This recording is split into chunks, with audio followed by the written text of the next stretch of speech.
Assalamualaikum warahmatullahi wabarakatuh. Bersama saya Abulaka Argaida dalam program Sarung Nahdiyin, saluran dan ruang obrolan warga NU. Masih seputar pandemi COVID-19. Episode yang lalu kita berbicara refleksi sistem pendidikan Indonesia di tengah pandemi virus corona. Lebih khusus lagi, refleksi sistem pendidikan di internal NU. Dan kali ini kita akan membahas lebih detail ada apa di balik corona. Cobaan atau ujian atau sebuah teguran kepada manusia. Untuk membahas ini lebih detail, mungkin sahabat milenial NU TV sudah mengerti. Beliau adalah Gus Ahmad Muafiq. Assalamualaikum Gus. Waalaikumsalam warahmatullahi. Bu, Sehat ya Gus? sehat. Alhamdulillah. Ya, masih bisa wawancara kan sehat. Terima kasih Ya. waktu yang diberikan kepada kami. Di sini kita akan berbincang karena kebetulan proses sekarang ini masih masa pandemi yang kita kenal virus corona. Dan hari ini atau pada proses ini background kami adalah lockdown ala kampung-kampung di Jogja. Bicara pandemi COVID-19, kira-kira Gus, ini ada apa sebenarnya di balik corona ini? Ya, kalau di balik corona ada apa-apa. Apa-apa ada. Ada sesuatu yang biasa, ada sesuatu yang luar biasa. Sesuatu yang biasa itu adalah bahwa dimanapun yang namanya penyakit itu pasti menghinggapi manusia. Dan dimanapun yang namanya penyakit bagi manusia adalah menakutkan. Itu sudah lumrah, manusia takut terhadap penyakit. Cuman ini kan skalanya yang besar. Nah, penyakit yang menakutkan, mematikan dengan skala besar, itulah yang disebut wabah. Wabah. Nah, wabah sendiri ini adalah menggunakan bahasa Rasulullah, bahasa Arab. Al-wabah. Nah, diserap ke bahasa Indonesia menjadi wabah. Wabah itu skalanya besar. Nah, wabah sekarang ini adalah kebetulan wabah yang namanya corona. Wabah corona. Jadi hal yang lumrah, ada wabah, ada penyakit. Makanya cara menghindarinya juga harus sesuai standar penyakit. Kalau ada wabah ya jangan keluar rumah. Kalau tidak penting banget, jangan. Lah makanya sudah benar.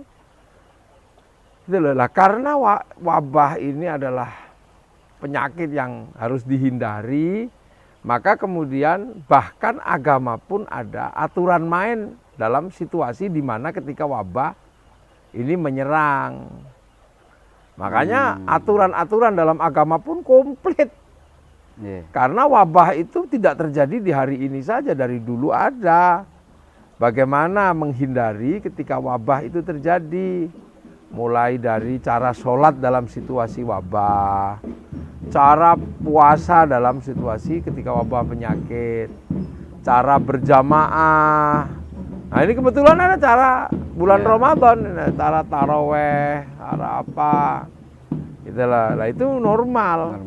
Nah, itu jadi normal sebenarnya. Wabah, penyakit, hindari. Itu normal. Nah, jadi itu biasa. Gitulah. Nah, yang luar biasa adalah bahwa kemudian corona ini menghasilkan beberapa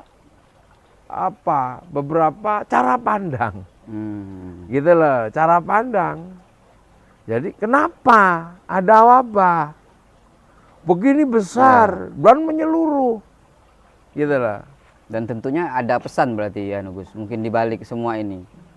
Karena lingkupnya besar gitu Ya, kan. pesan itu sifatnya adalah analisis. Ya. Sifatnya analisis. Dia bukan sesuatu yang bisa dipatenkan. Pesannya begini, Ya. nggak bisa. Dia analisis. Jadi komentator mengomentari permainan sama dengan itu. Itulah analisis. Pesan itu bersifat analisis. Yang orang sebut hikmah. Hikmah. Ya. Nah, hikmah ini adalah analisa kita di balik peristiwa. Hikmahnya apa? Kan gitu. Ya. Nah, cara melihat hikmah ini kan kemudian menghasilkan cara pandang juga yang berbeda-beda. Ada yang menggunakan cara pandang ketuhanan. Nah, kalau cara pandang ketuhanan, Allah sedang menegur kita, Ya. Allah sedang mengingatkan kita, jangan jadi manusia, jangan merasa paling super, sama virus saja kalah sama yang kecil. Ini cara pandang dari sifat agama. Tapi kalau cara pandang dari sifat peradaban yang bergerak, sebenarnya COVID ini sesuatu yang lumrah. Kenapa? Karena pergerakan manusia sekarang semakin cepat. Sama kan? Apa yang dilakukan oleh anak-anak Eropa dilakukan oleh anak-anak Indonesia. Anak Eropa pakai WhatsApp, anak kita pakai WhatsApp. Nyebarkan berita dalam 1 menit keliling dunia. Kalau ini dikatakan hal biasa, Gus, berarti Islam sangat mudah merespon situasi Udah seperti biasa ini. aja. Kalau misalkan ngerespon dikontekskan dalam Al-Quran, mungkin ada satu katakanlah sejarah atau ayat-ayat yang berkaitan dengan situasi seperti ini gitu kan, yang ini. Ya pastinya ada di dalam Al-Quran. Misalnya situasi gini ada, fa inna ma'al usri yusra. Kaitannya ada, bisa dikaitkan dengan dhuharul fasadu fil barri wal bahri bima kasabat. Ada banyak sekali. Tapi kan ini situasinya juga jadi biasa sebenarnya, nggak ada yang aneh. Cuman manusia yang gelagapan aja ngadepin situasi seperti ini. Makanya nggak usah nyalain siapa-siapa. Ini dunia, informasi menyebar cepat, gaya hidup menyebar cepat. Gitu kan, bahkan tren TikTok aja menyebar cepat. Masa kaget dengan penyakit yang menyebar cepat? Ya kalau yang lain menyebar penyakit juga menyebar cepat. Itu kan sama aja. karena kan ada kelompok-kelompok tertentu yang mengatakan ini tentara Allah katanya, Gus. Ya kan dulu waktu masih berpikir Cina dan bukan Cina. Kalau sekarang kan begitu semuanya ya nggak jadi lagi lah begitu, sudahlah. Jangan mengambil kesimpulan-kesimpulan yang anu lah. Wong manusia ini antar bangsa. Kalau menyerang tentara Cina, kalau Cina tentara Allah nyerang Cina lah. Kita juga susah kalau di dunia ini nggak ada Cina. Susah, bajumu itu Cina yang buat. Handphone murah-murah bagi yang nggak punya uang kan belinya dari Cina lah. Kalau Cinanya mati semua, yang nggak punya uang nggak bisa beli handphone. Oh, yang lain mahal. Itulah. Ya. Jadi peradaban ini terus bergerak. Nah, ketika internasionalisasi dalam segala hal, maka jangan heran penyakit pun berskala internasional. Saya itu dalam 1 hari bisa menyeberangi 5 negara dengan turun ke bandara, dengan belanja. Saya malam masih di Eropa, jalan-jalan. Pagi saya sudah sampai di Hong Kong. Dari Hong Kong sore saya sudah masuk ke Taiwan. Habis itu setengah malamnya udah sampai di Korea. Pagi sudah sampai di Singapura. Itu kan dunia baru, percepatannya luar biasa. Berarti penyakit juga bisa Ya seperti itu. bisa seperti itulah, Ya. biasa aja. Jadi jangan heran, makanya manusia itu mengalami percepatan dengan skala-skala yang berbeda di setiap generasi. Tapi kan generasi kita dengan corona, dengan situasi ini juga nggak terlalu berat kan? Karena apa? Ini kan memaksa orang untuk berada di rumahnya masing-masing. Sementara peradaban akhir ini kan manusia sudah difasilitasi untuk tidak kemana-mana. Kalau ada istilah lockdown, sebenarnya manusia ini kan sudah pelan-pelan di lockdown. Ya. Iya kan, hidup di dalam kamar kan udah biasa sekarang. Cari informasi kan nggak perlu keluar sekarang. Ya kan? Cari informasi nggak perlu keluar. Kalau dulu kan harus cari koran, harus cari kemana. Sekarang cari informasi nggak kemana-mana. Sambil tiduran bisa cari, lihat di Google. Cari informasi, lihat di YouTube. Cari teman, nggak perlu jalan kemana-mana. Lihat di Facebook. Mau ngabari teman, nggak perlu jalan-jalan, tinggal WhatsApp. Ya kan gitu. Ya, Kalau dalam bahasa gurauan, ya Bu ya. Ya. Orang mau ngintip orang mandi kan nggak perlu lagi ke sungai sekarang. Di dalam kamar bisa Dalam lebih kamar parah daripada yang di sungai. Jadi ini sistem sudah berjalan. Sebenarnya manusia tinggal. Kalau maka dari teori itu sebenarnya. Ini finishing touch saja peradaban. Manusia sedang di finishing touch gimana sih? Kehidupan manusia kalau benar-benar berada di dalam kamar. Dan pasti nanti ada yang mikir. Iya, iya. Entah siapa ini yang mempersiapkan sistem ini. Karena yang mikir biasanya nggak banyak, yang lain panik, yang mikir sedikit. Yang lain panik cari informasi, yang mikirin cuma 2 orang, dia bikin Google. Ketika semua orang panik, percepatan orang di mana, yang mikirin mesin pencarian nggak banyak, cuma 1 orang aja sih Mark Zuckerberg. Iya. Lah, kan nggak banyak. Gitu loh, ini kan sebenarnya cuma di situ aja. Jadi ini sebenarnya normal-normal aja. Manusianya aja yang nggak paham, pokoknya ribut. Sholat jamaah tidak ada. Ini masjid loh lockdown ini. Ini masjid di lockdown. Yang boleh sholat di sini adalah orang yang benar-benar dari kampung sini. Dan saya ketika ditanya apakah harus ada jamaah, jamaah nggak apa-apa dengan sistem social distancing. Kenapa? Di kampung ini, ya ini kampung. Ada orang yang tidak bisa sholat kalau tidak ada imamnya. Banyak yang masih nggak bisa sholat kalau nggak ada imamnya. Kalau disuruh sholat sendiri nggak bisa. Jadi harus ada imamnya. Itu masih banyak. Nah yang bisa ngimami sendiri silakan imami di rumah.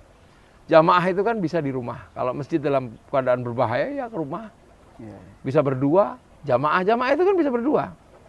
Gitulah. Kalau misalkan suasana ini kita kaitkan dengan keberadaan NU, Gus, karena memang di sini kita artinya berbicara di program ini kan saluran ruang obrolan warga Nahdliyin gitu kan. Kira-kira respon NU terhadap situasi seperti ini bagaimana? Kayaknya yang paling mudah itu NU kayaknya, ya entah secara fikih. NU paling nyantai kan dalam situasi seperti ini. Kenapa? Karena 3 perangkat besar pemikiran Islam masih ada di NU. NU masih punya namanya fikih, namanya tasawuf, namanya kalam. Kalam ini pikirannya siapa dipikirkan. Fikih itu beribadah secara simbolik. Tasawuf adalah pendekatan takorub kepada Allah dan kadang simbol-simbol dohirnya sudah. Nah, makanya contoh. Bagi yang fikih minded, kalau sholat tidak di masjid, pusingnya luar biasa. Tapi bagi ulama-ulama tasawuf yang biasa takorub, menyendiri, biasa aja. Bung Sunan Kalijaga itu jadi wali juga di pinggir sungai. Syekh Abdul Qadir jadi wali juga di tengah padang pasir. Jadi sebenarnya tasawuf biasa aja. Puasa di rumah, lebaran di rumah, biasa aja. Apalagi besok ini ibadah, ini asik loh ya. Dengan situasi COVID ini asik orang beribadah. Dengan adanya COVID, ada kemungkinan semua orang pernah punya pengalaman menjadi imam dan khotib Idul Fitri. Kalau iyalah. Jadi besok orang bisa bercerita, nak, kakek ini 20 tahun lagi, mungkin 30 tahun lagi, kakek ini pernah menjadi imam Idul Fitri dan khotib Idul Fitri. Pasti cucunya nggak percaya itu kan? Kenapa? Wah, kakek ada aja. Kakek kan nggak terlalu paham agama. Lu pernah lah. Situasi COVID ini, cari khutbah, materi yang bagus, materi yang bagus, kesempatan ini. Orang seumur-umur dia akan pernah punya pangkat menjadi khotib dan imam kecuali dalam situasi seperti ini. Dan ini mungkin belum pernah terjadi sebelumnya. Belum pernah. Jadi siapapun hari ini, jangan kalau saya jangan jauh-jauh, nggak usah cari tempat sholat di rumah masing-masing, baca teks, lakukan menjadi khotib. Nggak usah baca surat yang panjang. Waktunya kita bikin sejarah. Bikin sejarah. Jadi pernah tercatat menjadi imam dan khotib sebagai sebuah sejarah pribadi yang luar biasa. Ini. Ya. Artinya sangat indah sekali di Islam itu. Makanya jangan tanya Islam terkait dengan penyelesaian kehidupan. Pasti komplit. Ya. Pasti lengkap. Lengkap lah. Kamu puasa, ya kan? Kamu pergi, capek, boleh nggak puasa? Ya, Faman kana minkum maridun aw ala safarin, enak. Kamu sholat, rajin, tiba-tiba harus pergi kemana? Diringkes. Namanya sholat jamak. Jamak masih ribet, dikosor. Berarti kalau ada seorang atau katakanlah ustadz penceramah, kadang kan menyampaikan itu kan sangat menakutkan Islam itu. Berarti apa kurang bacaan atau kurang referensi atau peripun Gus kira-kira? Ya biar aja kalau saya, wong NU juga nggak ada yang begitu. Kalau yang bukan kan seru-seru. Iya, iya. Biar aja lah kalau dia yang menyampaikan, karena gayanya memang begitu. Hmm. Tuhan serem gitu kan. Ya Allah kok serem. Kita kan biasa. Bismillahirrahmanirrahim. Sebut asma Allah, Ar-Rahman. Belas kasihan di dunia dan akhirat. Jadi Allah itu penuh belas kasih. Jadi COVID ini NU masih punya tasawuf, jadi nggak usah kaget. Makanya paling nyantai, nggak boleh sholat di masjid. Biasa aja sholat di rumah. Iya. Nggak boleh Idul Fitri di lapangan di masjid. Biasa aja di rumah. Akhirnya kita punya pengalaman menjadi khotib. Sejarah besar mengukir manusia akan punya pengalaman jadi khotib dan imam. Dan harus diciptakan sekarang ini. Iya, Tidak ada kesempatan lagi. iya, gak ada kesempatan. Tahun depan belum tentu. Iya. Masa dia apa? Kamu besok. Ya coba. Jadilah carilah. Teman-temanmu sendiri kamu Iya. imami. Cari 3 orang, 4 orang kamu imam. Idul Fitri. Oh, jadi khotib. Assalamualaikum warahmatullahi wabarakatuh. Itu kan imami. Nah, itulah indahnya.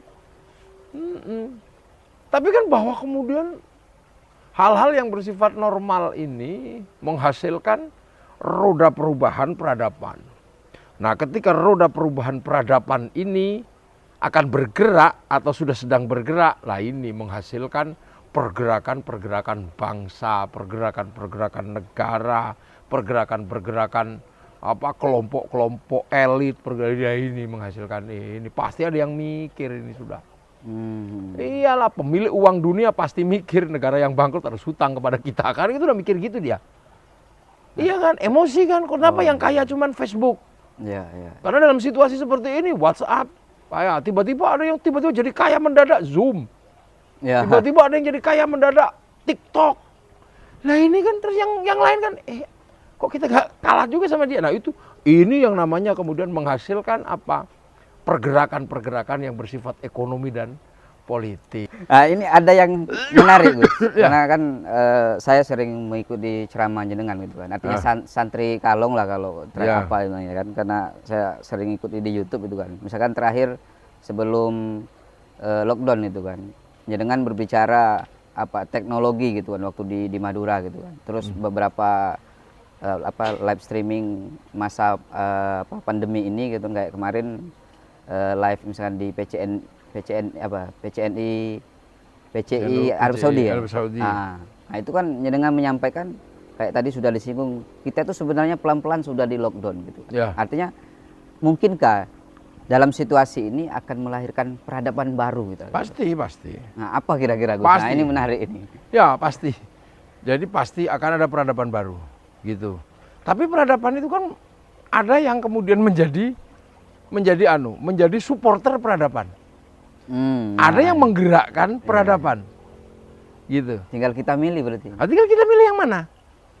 Akan berada dari ruang yang dikendalikan atau berada menjadi bagian dari yang mengendalikan. Kan itu jadi pilihannya tinggal itu. Ya. Tapi berbicara tentang itu, kemampuan kita seberapa? Kemampuan kita seberapa? Ini kan mesti real ya, ini real. Kemampuan kita seberapa? Ini berbicara tentang kemampuan. Nah, kalau kemampuan kita biasa-biasa, peradaban bergerak, kita akan menjadi sampahnya. Sampah peradaban berikutnya itu apa? Suudzon. Dalam situasi ini akan menghasilkan sampah baru namanya suudzon. Iya suudzon, lihat orang jangan-jangan dia sakit. Oh, iya. Itu salah satu berarti. Nanti. Iya, dan orang akan tercerai-berai. Nah, itu peradabannya negatif berarti. Negatif kalau kita jadi sampahnya. Iya. Ya, tapi kalau kita menjadi bagian dari yang menggerakkan itu, nah pasti stylenya berbeda. Stylenya pasti berbeda dong, gayanya pasti beda. Nah hari ini yang mengendalikan kan hanya beberapa kelompok kecil, kelompok kecil.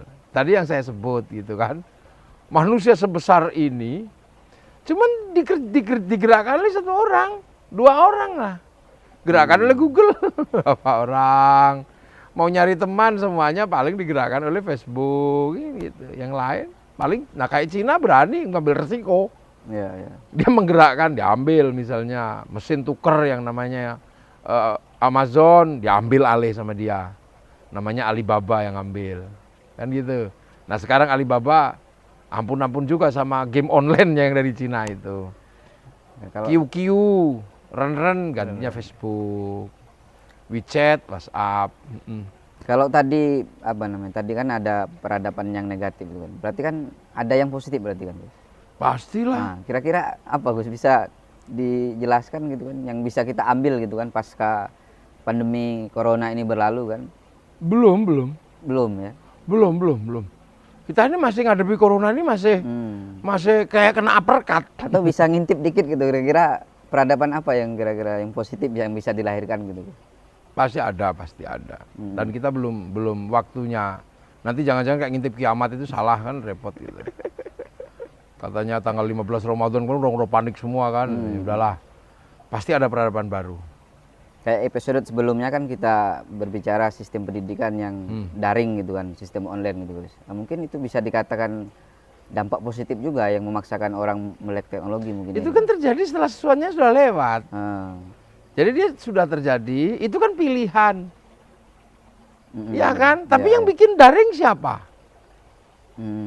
Kita kan hanya pemakai aja. Yang bikin Zoom apa? Kita enggak bikin.